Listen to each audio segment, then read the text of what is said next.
Bible Sleuth here, and I'm back again, and this time in search of lost treasure, and more specifically, money. So let's find the X on our map in Luke 15, 1 through 32. Now tax collectors and sinners were all drawing near to hear him, and the Pharisees and the scribes grumbled, saying, "This man receives sinners and eats with them." So he told them this parable. "What man of you, having 100 sheep, if he has lost one of them, does not leave the 99 in the open country and go after the one that is lost until he finds it? And when he has found it, he lays it on his shoulders, rejoicing. And when he comes home, he calls together his friends and his neighbors, saying to them, 'Rejoice with me, for I have found my sheep that was lost.' Just so, I tell you, there will be more joy in heaven over one sinner who repents than over 99 righteous persons who need no repentance. Or what woman, having 10 silver coins, if she loses one coin, does she not light a lamp and sweep the house and seek diligently until she finds it? And when she has found it, she calls together her friends and neighbors, saying, 'Rejoice with me, for I have found the coin that I had lost.' Just so, I tell you, there is joy before the angels of God over one sinner who repents." In the first parable, we see that Jesus pursues every lost person. He doesn't want anyone lost. He contrasted the religious leaders who had questioned him about his interaction with sinners by saying that even they would go find one of their lost sheep. It's a stark contrast, considering that they would look away from the lost people in front of them because they were too good to be around publicans and sinners. And we come to the lost coin, which was part of a group of 10 pieces. It seems that this parable is more about the woman and her efforts to find the coin than the lost coin, don't you think? And as always, I do have questions. One question is, why the big deal over the coin? She had the other 9, right? This almost seemed like life and death over this one coin. Come to find out, many scholars say that this missing coin may have been from a wedding headdress. In ancient times, the headdress was like a wedding ring, albeit provided by the family of the bride.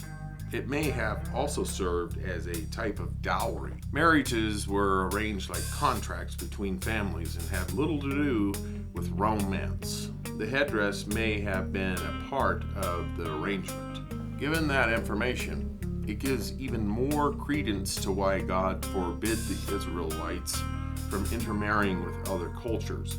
As for romance, it would hopefully develop over time, but not always. Remember that Jacob loved Rachel more than he loved Leah, as found in Genesis 29:31.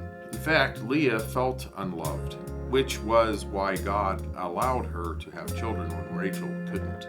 When Jesus told this parable, women were not much higher on the social hierarchy than shepherds. There is evidence that they were given a choice in the marriage arrangement, though. Genesis 24:57 through 58 gives precedence for this when Rebekah was given a choice to go and be a wife to Isaac.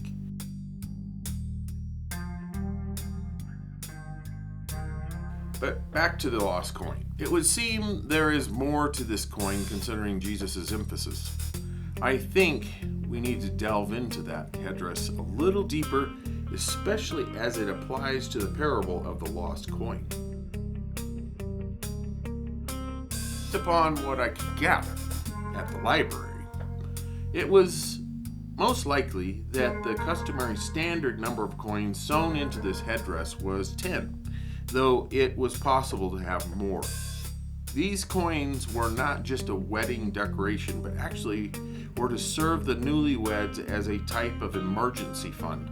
As a part of the marriage agreement, it belonged to the husband. I'm wondering if these coins were equal to a denarii or more. If you have followed me, you will know that a denarii is equal to the average daily pay. Anyway, The husband could add to these coins if he wanted, and the money could not be demanded by a creditor as a means of payment. Going back to the previous video's mention of the shame-based society, a loss of one of these coins would have brought great shame on the wife, so much so that it would have provided grounds for a divorce. For this woman, the loss was very bad. So for her to find it would merit celebration. She actually did get her life back. All of this is really nice, but it leads me to the question, what does the coin represent? Why is Jesus targeting people of low esteem as those seeking something lost? I believe that for the shepherd, the sheep represented his livelihood, while the coin for the woman represented the value that she brought to the marriage. In other words, it was their worth. Both the sheep and the coin had a significant value to who they belonged to, regardless of how insignificant it was to people outside of their own world. Of course, being shame-based society would have cast great shame on them. As for why people on the lower spectrum of the society, well, I mentioned 1 Corinthians 1:27 in the last video, but it bears repeating. But God chose what is foolish in the world to shame the wise. God chose what is weak in the world to shame the strong. It also gives a perspective of the character of Jesus. Out of anyone entitled to be served on this earth, it was Jesus. And yet, he chose to serve and even died a gruesome death, willing to find the lost. I will admit to my shame that I sometimes fail in this area. Anyway, it gives an added image of value that God places on people, and especially humble people. If you've seen the video on salt and light, I pointed this out in Luke 12:22 through 32. Another interesting thing to note is what Jesus said about these things from a heavenly perspective compared to sinners with both the coin and the sheep. The word joy is used with regard to heaven, and then joy in the presence of the angels of God in both comparisons over the repentance of just one sinner. But I will say that I found something very interesting. In the first parable, there is great joy in heaven over one who repents versus the 99 who need no repentance. It doesn't say that in the second parable. So does that mean that there is no joy in heaven over those who have already repented? Heaven had their joy moments already over those, right? Actually, I don't think that's what it's saying. I come to find out that the word used for the translated word need may shed some light on this. The Greek word was echo, to have, to hold a position of the mind. I think this may provide a key element to this and could go in two directions.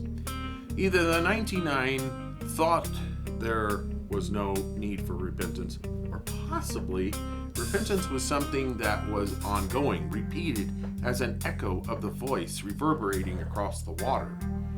Well, let's come back to that later. As far as joy in heaven, I wonder if these parables show that there is an awareness by those in heaven concerning our lives on this earth to some degree. Are our lives on display? Well, of course they are. I read a billboard the other day that said, if you act like a skunk, someone is bound to get wind of it. All joking aside, on average, each person's life has a direct impact on at least 7 other people, whether we like it or not. But let's get back to the parables. Who was he addressing? The ones murmuring, right? They were the religious leaders grumbling about Jesus eating with publicans and sinners. Notice he compared them to shepherds at least in the first parable, and maybe the actions of the woman in the second. Shepherds were probably considered one of the lowest folks on the social ladder, and women fairly close to that. God honored shepherds more than once. Shepherds were the first people that the announcement was given at the birth of Jesus. And don't forget that Jesus referred to himself as a shepherd on several occasions. I wanted to go back to the word need found in the first parable. Like I mentioned, the word possibly has two sides. I'm wondering if Jesus meant it that way too. Here's what I'm wondering. The 99 who do not need repentance may have easily been those who were of the mindset that repentance wasn't necessary. The other side could be that the 99 may have made it a consistent, a reverberating part of their lives. I may be reaching, but notice the definition says to have, to hold. Does that sound familiar? Will you take Jesus to have and to hold for eternity? Maybe that was a clue to why the woman searched for the coin. She wanted to find her value in the marriage. I will let the possible symbolism of that sink in. I'm beginning to think that there is a pattern here. True value can only be found if we are found in Jesus. So, has Jesus found you? He is there waiting for you to let him in and celebrate over your new life with him.